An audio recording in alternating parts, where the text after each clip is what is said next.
Hello friends and dear students. तो हाँ जी, कैसे हैं आप सब। आई होप आप बहुत ही बढ़िया होंगे। तो आज हम आपके लिए लेके आए हैं एक और नया वीडियो, नया सब्जेक्ट। जिस सब्जेक्ट का नाम है फार्मेकोथेराप्यूटिक्स, जो कि डी फार्मा सेकेंड ईयर का सब्जेक्ट है। तो इसमें आज हम बात करने वाले हैं फार्मेकोथेराप्यूटिक्स का। मैंने एक होल वीडियो का पूरे सिलेबस का नोट्स हिंदी प्लस इंग्लिश में मैंने शेयर किया हुआ है मेरे यूट्यूब चैनल पर, विशाल फार्मेसी पर। ऑलरेडी फार्मेकोथेराप्यूटिक्स का full detail notes Hindi plus English में अवेलेबल है। अगर आपने अभी तक नहीं देखा है तो आप जाकर प्लेलिस्ट में चेक करें और उसको सीन करें। तो अब हम स्टार्ट करने वाले हैं फार्मेकोथेराप्यूटिक्स का सिलेबस, जो कि 1 बाय 1 करके हम इसको मार्च तक खत्म कर देंगे। तो हम बहुत ही लेट में हमको लग रहा है कि स्टार्ट हम कर रहे हैं, लेकिन फिर भी हम इस सिलेबस को कंप्लीट कर देंगे, ये हम आपसे वादा करते हैं। तो आज के वीडियो में हम मेनली डिस्कस करेंगे कि सिलेबस में क्या पढ़ना है और सिलेबस में हमारे दिया क्या हुआ है, कि होल सिलेबस में हम क्या पढ़ेंगे। अगर हमने ये जान लिया कि हम सिलेबस में हमको क्या पढ़ना है पूरे सिलेबस में, तो हमारा पढ़ना बहुत ही आसान हो जाएगा और ये सब्जेक्ट भी बहुत ही ईजी हो जाएगा। तो लेट्स बेटा हम बात कर लें, अपने सिलेबस को देख लेते हैं। मैंने सिलेबस रखा हुआ है यहाँ पे, अब सिलेबस देख लेते हैं हम। टोटली बेटा 74 हावर्स का है। पर वीक में 3 हावर्स आपको सिलेबस के हिसाब से हर वीक में आपको 3 घंटे फार्मेकोथेराप्यूटिक्स पढ़ाई जानी चाहिए या आपको पढ़ना चाहिए। ठीक है, आपका कोर्स कोड है ER2024T। ठीक, सब्जेक्ट का नाम मैंने बताया ऑलरेडी आपको, फार्मेकोथेराप्यूटिक्स थ्योरी सब्जेक्ट्स। ठीक, कोर्स ऑब्जेक्टिव स्कोप, ये सारी चीजें जो है जरूरी अभी है पढ़ना, लेकिन कोई सिलेबस पे ध्यान नहीं देता है। तो नेक्स्ट हम भी बात करते हैं टॉपिक्स के बारे में।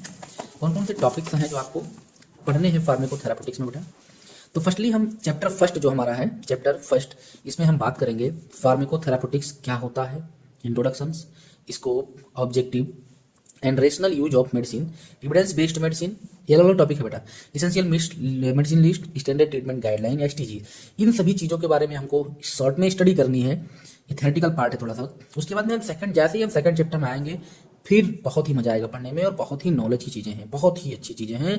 अब बहुत ही अच्छा डिजाइन किया गया है सिलेबस को, कि अगर आप इन केस यहाँ से निकलने के बाद में आप जब मार्केट में जाएंगे, फार्मेसी खोलेंगे, कम्युनिटी फार्मेसी, तो उसमें ये बहुत ही यूज आने वाली चीज़ें बेटा रखी गई हैं, जो कि पढ़ना मस्ट इंपॉर्टेंट है। अगर आप इसको पढ़ लेते हैं अच्छे से, तो आप मार्केट में जब बैठेंगे तो डिजीज के बारे में आइडेंटिफाइड करना, डिजीज का ट्रीटमेंट देना, डिजीज के बारे में बताना लोगों को बहुत ही आसान हो जाएगा। तो इसलिए इसको बहुत ही ध्यान से इस सब्जेक्ट को पढ़ना, क्योंकि बहुत ही इंपॉर्टेंट सब्जेक्ट है ये और बहुत ही इंटरेस्टिंग सब्जेक्ट है। लेकिन अगर आप बहुत अच्छे से पढ़ते हैं आपको समझ में आता है। तो लेट्स हम बात करें इसमें कि पूरे फार्मेकोथेराप्यूटिक्स में फर्स्ट चैप्टर को छोड़ करके सेकंड चैप्टर में जो भी हमारी डिजीज हैं, हर ऑर्गन सिस्टम से रिलेटेड, जैसे कार्डियोवास्कुलर सिस्टम, इसमें हमारी मेनली 4 डिजीज हैं। ठीक, CHF, congestive heart failure, heart attack, hyperlipidaemia, angina pectoris and myocardial infarction and hypertension, ये हमारी कार्डियोवास्कुलर सिस्टम मतलब हार्ट से रिलेटेड डिजीज हैं, बीमारियां हैं। देन वन हम बात करें रिस्पायरेटरी सिस्टम, मतलब हमारी लंग्स से रिलेटेड बीमारियां, जो कि हमारी अस्थमा है, हमारी COPD है। देन हम बात करें एंडोक्राइन सिस्टम से रिलेटेड बीमारी की बात करें तो डायबिटीज है, और थायराइड डिसऑर्डर में हमारा हाइपो एंड हाइपरथायराइडिज्म है। नेक्स्ट वन हम बात करें central nervous system related disease, epilepsy है। नेक्स्ट हम बात करते हैं इसमें पार्किंसन डिजीज, जो कि हमारे सेंट्रल नर्वस सिस्टम की डिजीज है, Alzheimer disease, stroke, migraine. Next one हम गैस्ट्रो इंटेस्टाइनल डिसऑर्डर के बारे में बात कर लेंगे, GI ट्रैक्ट। ठीक है, उसमें एक हमारी डिजीज है gastroesophageal reflux disease, peptic ulcer, alcoholic liver disease, inflammatory bowel disease, इसमें 2 हैं, अल्सरेटिव कोलाइटिस और क्रॉन्स डिजीज। ठीक है, नेक्स्ट वन हम बात करें हिमेटोलॉजिकल डिसऑर्डर, ब्लड में हमारे कौन से डिसऑर्डर हो सकते हैं, ब्लड से related, iron deficiency anaemia, megaloblastic anaemia. Then हम बात करें इन्फेक्शियस डिजीज के बारे में, तो इसमें tuberculosis, pneumonia, urinary tract infection, hepatitis, gonorrhoea, syphilis, malaria and HIV, opportunistic infection, viral infection, SARS, severe acute respiratory syndrome and COVID two, मतलब जो न्यूली हमारा कोरोना वायरस आइडेंटिफाइड हुआ है 2019 में, उसके बारे में हमको पढ़ना है। देन वन हम बात करें मस्कुलोस्केलेटल डिसऑर्डर के बारे में, रिमोटाइड अर्थराइटिस एंड ऑस्टियोआर्थराइटिस के बारे में। देन हम डर्मेटोलॉजी, स्किन से रिलेटेड हमारी क्या बीमारी हो सकती हैं, जेनेसेरोसिस, scabies and eczema. Next one हम साइकेट्रिक डिसऑर्डर की बात करें, साइकेट्रिक डिसऑर्डर में हमारा डिप्रेशन, एंजाइटी, साइकोसिस। देन ऑप्थेल्मोलॉजी, कंजक्टिवाइटिस, बैक्टीरियल और वायरल, अभी जो हमारा आई फ्लू चल रहा था, ठीक है, आई फ्लू, वो क्या था, कंजक्टिवाइटिस, बैक्टीरियल वायरल हो सकता है। ग्लूकोमा के बारे में पढ़ेंगे, जो आंख से, ऑप्थेल्मोलॉजी मतलब आई से रिलेटेड यानी। ठीक है, देन वन एंटीमाइक्रोबियल रेजिस्टेंस क्या होता है उसके बारे में शॉर्ट में इंट्रोडक्शन पढ़ना है। देन वुमेन हेल्थ की recording, polycystic ovary syndrome, dysmenorrhoea and premenstrual syndrome, इन सारी बीमारियों के बारे में क्या पढ़ना है क्या नहीं पढ़ना है, अभी हम आपको बताते हैं। तो हम फार्माकोथेरापेटिक्स में सेकंड चैप्टर से लेकर चलेंगे, स्टार्ट करेंगे वीडियो बनाना। तो उसमें हम पहली डिजीज का एग्जांपल लेकर चलेंगे, हाइपरटेंशन जो हमारी डिजीज है उसके बारे में। जैसे कोई भी डिजीज है उसके बारे में जो चीज़ें हम बताने जा रहे हैं वही सेम इट सारी चीज़ें पढ़नी है। जैसे एग्जाम्पल हमारा HTN जो है हाइपरटेंशन। हाइपरटेंशन में हम बात करेंगे पहले डेफिनीशन के बारे में। पहली चीज़ हम क्या पढ़ेंगे, इसके डेफिनीशन के बारे में। पेन नहीं चल रही, डेफिनीशन के बारे में। सेकंड हम बात करेंगे बेटा इसके, पहला ये हो गया। दूसरा हम बात करें तो इसके इटियोपैथोजेनेसिस के बारे में। इसमें फर्दर डिवाइडेड दो चीज़ें समझ लीजिए आप, इटियोलॉजी और दूसरा पैथोजेनेसिस, ठीक है। थर्ड वन हम बात करें तो इसमें पढ़ेंगे हम क्लिनिकल मैनिफेस्टेशन के बारे में।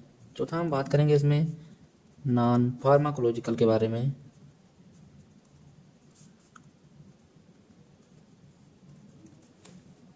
पांचवा बात करें तो फार्माकोलॉजिकल मैनेजमेंट।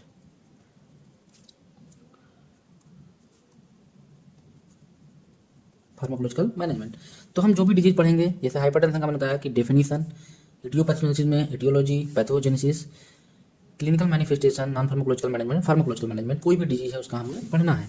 तो डेफिनीशन मीन्स समझ लें इसकी हम क्या, हिंदी में हम बता दे रहे हैं आपको परिभाषा। व्हाट इज दिस, वो बीमारी क्या है ना, उसकी डेफिनीशन, उसकी परिभाषा। इटियोपैथोजेनेसिस में क्या हम पढ़ेंगे, इसमें कारण और कारण कैसे डेवलप हो रहा है, ठीक है, डेवलपमेंट ऑफ कारण, ठीक है भाई, कारण और प्रोसेस, ठीक। देन हम बात करें क्लिनिकल मैनिफेस्टेशन के बारे में हिंदी की, तो ये है लक्षण, हमारा क्या लक्षण दिखाई दे रहे हैं, और ये बिना दवा उपचार है हमारा, ठीक है, मतलब परहेज कह लीजिए हिंदी में, परहेज जो डॉक्टर बताते हैं वही है हमारा, ठीक है। फार्माकोलॉजिकल जो हम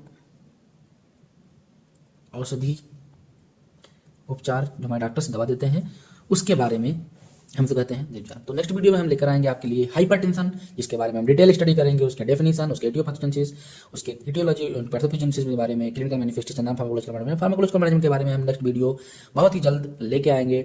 और thank you students, thank you.